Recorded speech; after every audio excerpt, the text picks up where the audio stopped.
Hello everybody, and welcome back to Discipline Before Dishonor, where Prometheans like us embrace our mountains and withstand within, confronting discomforting perditions with distinction because we love challenge and triumph. And this Horde base got us through a great deal of challenge, and helped us triumph. This is a fucking thing of beauty, and I want to show it off to you, okay? This was the Horde base that we used toward the tail end of our Horde Every Night Insane Nightmare series. A series in which we ended up surviving 77 days, and we completed the entirety of Tier 6. We did a different Tier 6 job every single time, and we came out of it. We survived all of it, okay? Every single quest tier, every single blood moon that we had, and I'm gonna show you the Horde base that I used to survive it all. Now, obviously, this Horde base went through several iterations. I'm gonna show you each one, and I'll give you kind of an approximate time frame of when they were built. But to start, this is the Ostrich Hotel base that I built, all right? Ostrich Hotel, Tier 5. You can climb up this crane. As you can see, I made tremendous modifications here. Those blade traps are just kind of optional. They're kind of for show. But let's go down here. So this is the Horde base, all right? The zombies, they come up to the door. Now, in the beginning, in the early game, you can have a wood door, you can have an iron door. Around the time that you're gonna have cops, you're gonna wanna upgrade this door to iron. And it took me ages to get a powered door, but when I show you one of my older bases, you'll see that I didn't have a powered door. You'll see that I was making do with an iron door and fucking cobblestone walls for a while. The thing is, even if all you have is cobblestone walls and an iron door, this base works great. So I'm going to show you how this base works, and then we are going to head to the other bases so that you can kind of see how my bases progressed over time. Alright, so let me show you how everything works by summoning a horde, and we'll meet right back here, alright? Alright, so I had to lower my game volume because the electrical fences, they get quite loud while they're going, but this base, your mind's gonna be fucking blown when you see how well it works. I'm just gonna grab a couple stacks of magnum ammo and a couple stacks of shotgun shells, alright? So let's turn on the generator. Everything is coming up. Alright guys, so this is my standard carry whenever I had a horde night, right? I had a replacement door on my belt. I had wiring tool to connect the switch to the door in the event that demolishers or cops destroyed it. And I also had scaffolding ladder blocks right here, so that if they ever destroyed those bars, I could replace them. But trust me, they're not going to destroy those bars, okay? So, we're at the top of a skyscraper and it takes the zombies ages to get here, right? But I'm going to show you how well this base works tonight. Let's do it. So as you can see, the electrical fences more or less do all of the work, okay? The zombies can't hit the blocks if they're constantly stunned. And in the early game, whenever you'd get overwhelmed, all you'd have to do was open the door and send them down. Then you close the fucking door again, right? That was how I survived 77 days on Insane Nightmare, Permadeath, and Horde Every Night. This base is a thing of fucking beauty, alright? And the really cool part is, since it's a narrow hallway, you can actually melee through these bars. So for the first several weeks, I was just attacking through these gaps in the scaffolding ladder here. And just so you know, the scaffolding ladder is located on the bottom left corner of the basic shapes menu. You can attack through that block, you can repair through that block. See, I just repaired that steel plate right there. I just repaired the door as well. See? You can repair every block, you can fight every zombie, and honestly, there is nothing the zombies can do. Alright? The only thing you're gonna wanna make sure you do is you're gonna wanna make sure that you have 2 blocks going out from the hallway so that if a cop or demo blows up, he doesn't blow up your electric fence posts. I also have a half block right here. As you can see, I have to crouch under it, but that stops the vultures from getting in. So that's gonna keep you safe from any encroaching vultures, and when too many zombies stack up, you just open the fucking door, you send them down, and close the door. Just like that, there's nothing to it. The loot bags always fall, but then the zombies always push the loot bags up to the front. you will receive the vast majority of the loot bags that drop with a base like this. And you just have to make sure that if the zombies fall, that they're able to fall a minimum of 15 blocks, and that stops them from entering rage mode when they hit the ground. As you can see, this base is remarkable at controlling the traffic. They barely do any damage to the actual structure. I'm pretty sure this is from our previous Horde. That didn't happen tonight. Yeah, that was from our day 75 Horde. Before we did a Horde on the street right there. We did a Horde down there on the road for our last episode to kind of commemorate our victory. But yeah, this base is beautiful, dude. It constantly regulates the flow of the zombies. They can't do fuck all. They literally can't do fuck all, right? You get a bunch of stuff down here, but it's as easy as fucking killing it. You can melee this stuff, don't forget. If you're specialized in knives and you use a skull crusher, you can just melee all fucking night. But you're gonna want to use ammo, and I'll tell you why. Because you are gonna be saving up so much ammo from the loot bags, it's ridiculous. Look at these loot bags. 98 shotgun shells, 157 6.2. You're just gonna be finding ammo all fucking night. So you may as well just keep shooting. Now, one thing I noticed. I have parkour, so I'm not gonna worry about breaking my leg. But whichever way that you have for the zombies to get up, they use the stairs in there. But let's say I had a ladder set up for the zombies to get up there, right? If you don't kill the zombies fast enough and they're competing for the ladder, that's what makes them damage the way up. They do the same thing to a ramp. If you have too many zombies fighting over a ramp, that's when they're going to start hitting blocks and breaking the way up. Right? So in order for you to stop them from clogging and stop them from breaking your ramps and ladders, you have to get consistent kills. So use your ammo. You're going to get tons of fucking loot bags with the space anyway. Fire away.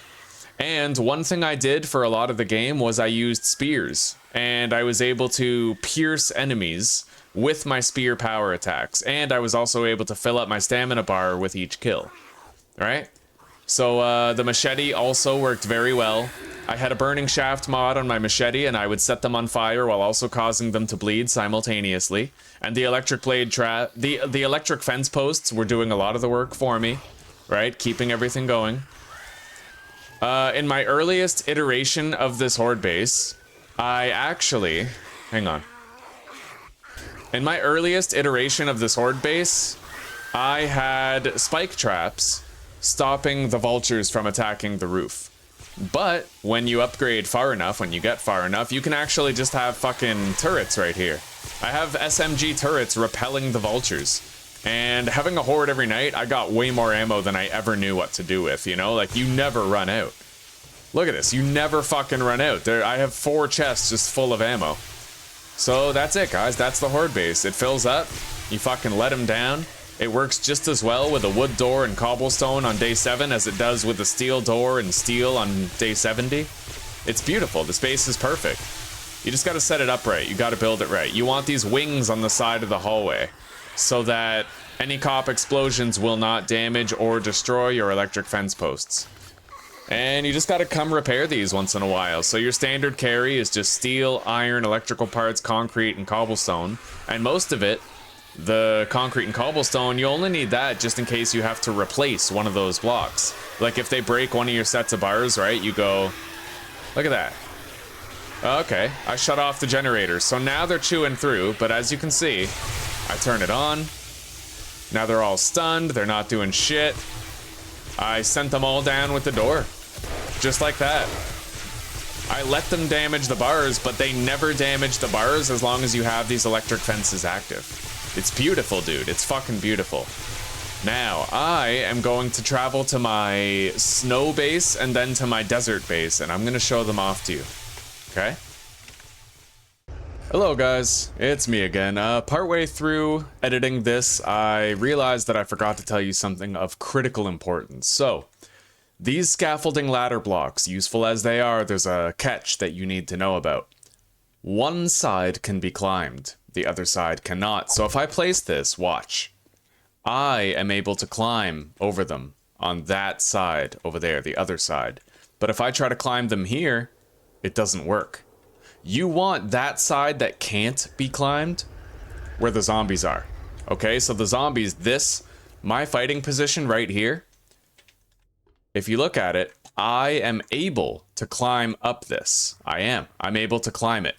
But they are not able to climb their side of the scaffolding ladder, right? It can only be climbed on one side. So when you're building your fighting position, here's what you're going to do. You're just going to rotate it until it's facing away from you on the distant side of the square, right? Right there. You want it on the distant side away from you, okay? And what I like to do is go advanced rotation. And the top blocks, I make them vertical bars. It makes it easier to get the headshots, right? If it was horizontal, then their heads would be partially obstructed by the bar. But if you just make the top bars vertical, you'll have a much easier time cracking those headshots with melee or with guns. Anyway, that's all. Thank you, guys. Alright, so I'm flying into my winter biome base right now. Basically, what we would do is we would fight several hordes, and then we would gradually switch bases once our game stage was high enough, right? So we started out in the desert, and then we moved to the snow biome, and then we subsequently moved to the wasteland biome. This is probably my favorite base that I built. I connected the rooftop of one building to another. I had a ramp over here for the zombies to get up, the dogs primarily. The ladders, the zombies would climb the ladders, and dogs would climb the ramp. And then they would pass through here into the hallway, right? They would pass through here, and I'd have the same fucking setup right here. Just fucking... What you need, though, so take a look at this and make sure you get it, right? Look at how good this base is for killing fucking demos. Nothing. Cops, demos, you just gotta focus fire on them and it kills them easy. Now, you need to have 2 fence traps back there and 2 up here. I have 4 back there and 4 up here, right? I have some at the bottom, some at the top. As long as you have enough of those fence posts, see how they're spaced apart? You have 4 posts right here, 4 right here in front of the fighting position. It slows the traffic of the zombies and it prevents them from harassing you too heavily. The base worked wonders, man. So now I'm going to show you my humble desert base, the first one that we built. Alright, so this is it. This is what we were using for our first few hordes. It was pathetic, dude, but it's, you know, it was humble. It was a nice, short, little stubby base, right? Same type of fighting position, but no door. It was very, very humble. They chewed through it in no time, but over here at Dick's Diner, this was where we really started to ramp things up. So I'm going to show it to you. As you can see, we steadily upgraded the whole thing into steel, but there's remnants of the cobblestone construction there. We had our electric fence posts right here, right? But during this, with this base, I didn't have 2 sets of fence posts. So I had the 1 set right here, but I didn't have any back here. A new base, if I was to build it again, I would have 8 sets of fence posts. 1, 2, 3, 4, and then back further, 5, 6, 7, 8. That slows the traffic. But regardless, if you look here, I had a steel door, but it was not a powered door. There was no switch. So I'd have to manually open the door and manually close it every time I wanted to drop them. But the base worked fine. I had spikes on the roof to stop vultures from killing, you know, attacking the ceiling. And the zombies would plummet down here. I dug this out to make sure they fell far enough. When you open the door, the zombies fall down, land in the pit, and then they would run back up. But this base had a lot of problems. As you can see, there was a shitload of destroyed terrain. It was not my best base. It was the first one, right? And this was where I learned how to build that hallway and how to make it work. But over time, I got better and better at building it, eventually culminating in that wasteland base that you saw. So, if you're looking for a new base design, if you're looking for something that works really well, consider this. What you need is, you just need a suspended walkway with a door right in front of scaffolding ladders, and you need electric fence posts to keep the zombies stun locked, and then you can basically just shoot them all fucking night. No harm, no foul. You can melee them too in the early game. It's extraordinarily effective, and it affords you maximum safety and minimum repairs required. So, anyway guys, thank you for watching. I hope that you have a fun time killing zombies in the future, and to all you who are about to receive console version, good for you. I hope you're excited to jam some 7 Days to Die. Anyway everybody, take care, rock on, and peace out, and I'll see you in the next one. Peace!